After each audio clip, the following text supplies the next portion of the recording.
मित्तल झूठी है, तान्या ने झूठ बोले, तान्या के उतने बिजनेसेस नहीं हैं जितना वो बता रही है।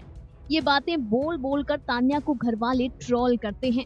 और तो और वीकेंड के वार में सलमान खान ने भी कह दिया कि तुमने अभी तक लोगों का इतना सी बनाया है। इन सब के बाद हमने सोचा कि क्यों ना आपको तान्या मित्तल का सच दिखाएं। हमने सोचा कि क्यों ना सब छोड़कर अपनी इस रिपोर्ट में आपको बताएं कि तान्या ने कितने दावे किए हैं और उनमें से कितने दावे सच हैं। तान्या मित्तल के आज हम बिग बॉस हाउस में किए गए 12 दावों के बारे में बात करने वाले हैं और आज हम आपको तान्या के उन 12 दावों का सच दिखाने वाले हैं। सबसे पहला दावा, स्वर्ग से सुंदर घर होने का।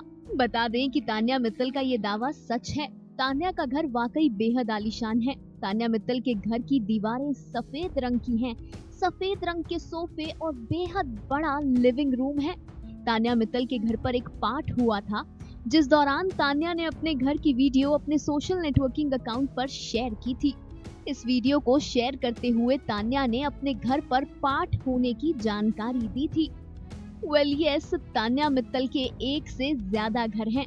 हालांकि किचन में लिफ्ट होने की बातें, बिग बॉस के घर से बड़ा लॉन होने की बातें, इसके बारे में हम कुछ नहीं कह सकते क्योंकि तान्या के इस आलीशान घर की हमें सिर्फ एक ही क्लिप मिली और वो क्लिप लिविंग रूम की थी। तान्या मित्तल का दूसरा दावा, 150 बॉडीगार्ड होने का। बता दें कि तान्या ये घर में भी कह चुकी है कि ये बात ज़ीशान कादरी ने कही थी, उन्होंने नहीं। तान्या ने कहा था कि मैंने 150 एम्प्लॉइज होने की बात कही थी। तान्या मित्तल के 2 ही बॉडीगार्ड्स हैं जिनके अक्सर इन्फ्लुएंसर घर में नाम भी लेती हैं। तीसरा दावा, तान्या के बॉडीगार्ड्स ने कुंभ में कई लोगों और मासूम बच्चों की जान बचाई थी। अब इस पर सोशल मीडिया पर 2 अलग अलग मत हैं। कुछ लोग हैं जो कहते हैं कि तान्या झूठ बोल रही है और ये उनका पीआर स्टंट था, मगर कुछ लोग हैं जो ये कहते हैं कि वाकई तान्या मित्तल ने उनकी जान बचाई। बता दें कि तान्या ने 90 विदेशी मेहमानों को कुंभ के दर्शन करवाए थे।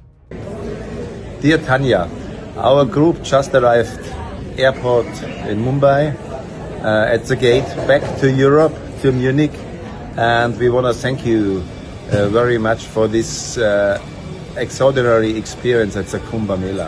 It was really a big pleasure and blessing for us to get such a wonderful place and such wonderful satsang and a dip together in the Ganga. It was the most exciting experience we have had in India. And thanks to you very much for your support.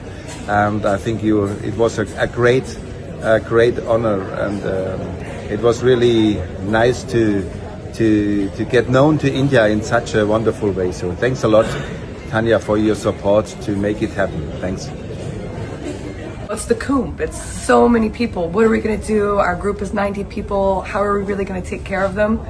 And then Tanya appears like a vision, this goddess just walking in and is Miss Asia.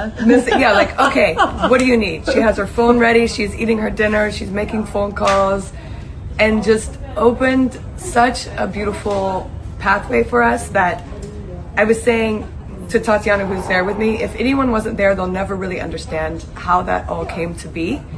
And then, so we're at the Kumbh and we end up at the most beautiful ashram with beautiful guru, beautiful food.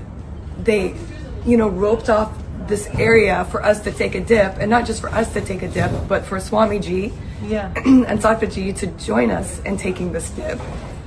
And it was so special. It was just joy. Pure joy. We're splashing water, we're laughing. And to be able to do that, to have such a special experience at the Kumbh, we cannot begin to thank you. There is no doubt in our minds, God sent you to help us. Our guru sent you to help us. So thank you for being such a beautiful vehicle and for your love and for your kindness. We'll never forget it. And if you're Germany or America, you please have to let us repay the kindness to you. Absolutely. Namaste. And see you soon. See you soon. 9 से 13 जनवरी तक तान्या मित्तल प्रयागराज में ही रही थी और उन्होंने UP tourism को promote किया था।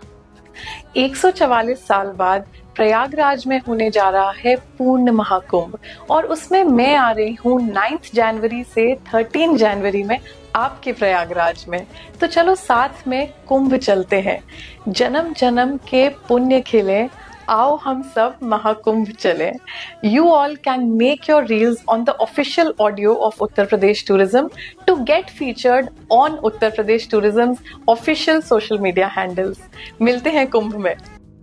अगला दावा कि वो साड़ी रिपीट नहीं करती, ये दावा सरासर झूठ है। तान्या मित्तल बिग बॉस के घर में अपनी रिपीटेड साड़ीज ही लाई हैं। तान्या के दावों में एक दावा ये भी था कि उन्होंने एक गांव को अडॉप्ट किया है। ये दावा बिल्कुल सच है। तान्या ने न केवल गांव अडॉप्ट किए हैं बल्कि बेजुबान जानवरों को भी अडॉप्ट किया है। तान्या ने एलिफेंट्स अडॉप्ट किए हैं और उनके खाने से लेकर उनकी दवाइयों तक का पूरा खर्च तान्या मित्तल उठाती हैं। तान्या ने शुरुआती एपिसोड में एक दावा ये भी किया था कि वो सिर्फ साड़ीज पहनती हैं। जब से तान्या मित्तल स्पिरिचुअल इन्फ्लुएंसर बनी है तब से वो सिर्फ साड़ी पहनती हैं। हालांकि इससे पहले तान्या ने अपने प्रोडक्ट्स को प्रमोट करने के लिए वेस्टर्न कपड़े भी पहने हैं। तान्या ने कहा था बहुत पैसा है मेरे पास। भाई ये बात तो सच है। तान्या मर्सिडीज और ऑडी जैसी गाड़ियों की ओनर हैं। वो मल्टीपल बिजनेस ऑन करती हैं। यूट्यूब और सोशल मीडिया एडवर्टाइजिंग से हर महीने 15 से 20 लाख रुपए बड़े आराम से कमाती हैं। तो बहुत पैसा तो है तान्या के पास। तान्या मित्तल ने कहा मेरी मल्टीपल फैक्ट्रीज हैं। मल्टीपल फैक्ट्रीज का तो पता नहीं, मगर तान्या मित्तल की एक फैक्ट्री है जिसमें हैंडमेड प्रोडक्ट्स भी बनते हैं और साड़ियां भी। तान्या मित्तल की इस फैक्ट्री की कई वीडियोस उनके सोशल नेटवर्किंग अकाउंट पर बड़े आराम से मिल जाएंगी। तान्या के इस बिजनेस का नाम हैंडमेड लव बाय तान्या है।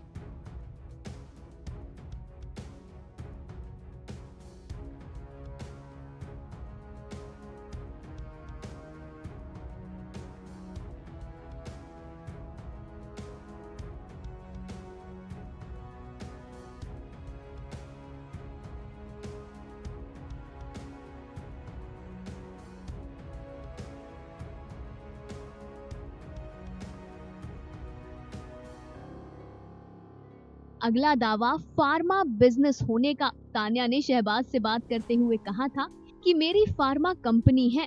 ये भी सच है। तान्या की फार्मा कंपनी है और तान्या मित्तल अक्सर उस फार्मा कंपनी में कभी लेबोरेटरी में नजर आ चुकी हैं तो कभी डायरेक्टर ऑफिस में डायरेक्टर की कुर्सी पर बैठी हुई दिखाई दे चुकी हैं।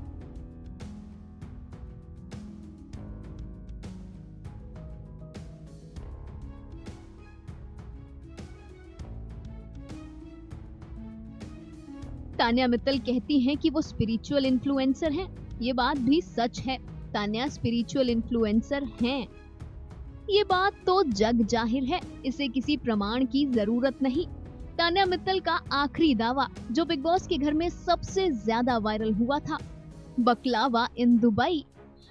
इस पर तान्या मित्तल के मैनेजर भी बयान दे चुके हैं। तान्या के मैनेजर ने क्या कहा आप लोग खुद ही सुनिए। क्यों, बकलावा खाना कोई बुरी बात तो है नहीं, और दूसरा हर बंदे की अपनी पर्सनल चॉइसेस हैं। तो जैसे आपको कुछ पर्टिकुलर डिश अच्छी लगती होगी जो हर जगह मिलती है, बट पर्टिकुलरली किसी एक जगह की अच्छी लगती होगी। जैसे मथुरा के पेड़े लोगों को अच्छे लगते हैं, मूरथल के पराठे अच्छे लगते हैं, वैसे तान्या को बकलावा अच्छा लगता है दुबई। इसमें मुझे नहीं लगता कि इतना बड़ा इशू है जो लोगों ने बना लिया हुआ है कि बकलावा खाने स्पेशली। तो क्यों जा सकता है इंसान, जब उसके पास पैसे हैं वो टिकट लेगा, बकलावा खा के वापस आ जाएगा। तान्या मित्तल अमीर तो हैं, हालांकि ये भी एक सच है कि तान्या ने थोड़ा नमक मिर्च लगाकर बातों को बताया है जिससे वो अनरियल लगती हैं, हाइपोथेटिकल लगती हैं, जिससे लगता है कि तान्या झूठ बोल रही है। तान्या तान्या ने जिस बिजनेस के बारे में बात करी है उसका हर उस चीज का बिजनेस है जिसके बारे में बात करी है, बट लोगों ने बाद में जो एक्स्ट्रा एड ऑन कर दिए कि ये भी खोल देगी तान्या, ये भी खोल देगी तान्या, वो उसको फन वे में लेके जा रहे हैं और तान्या भी उसको कंटिन्यू कर रही है। उसको पता लग रहा है कि लोग अगर उस चीज को मजे ले रहे हैं तो हाँ, वो भी ऐसी पर्सनैलिटी है, वो भी उस चीज के मजे ले रही है वापस आगे उतने ही। मगर तान्या ने झूठ नहीं बोला है, वो सिर्फ आधा सच बोलती हैं। बहुत स्मार्टली तान्या आधी बात बताती है और पूरी बात लोग अपने आप ही सोच लेते हैं। तान्या इज नॉट अ झूठी, बल्कि she is a smart social media creator. Tanya बहुत अच्छे से जानती हैं कि पब्लिक आई बॉल कैसे पाना है। तान्या बहुत अच्छे से जानती हैं कि कैसे लाइमलाइट कमानी है। Final cut news desk.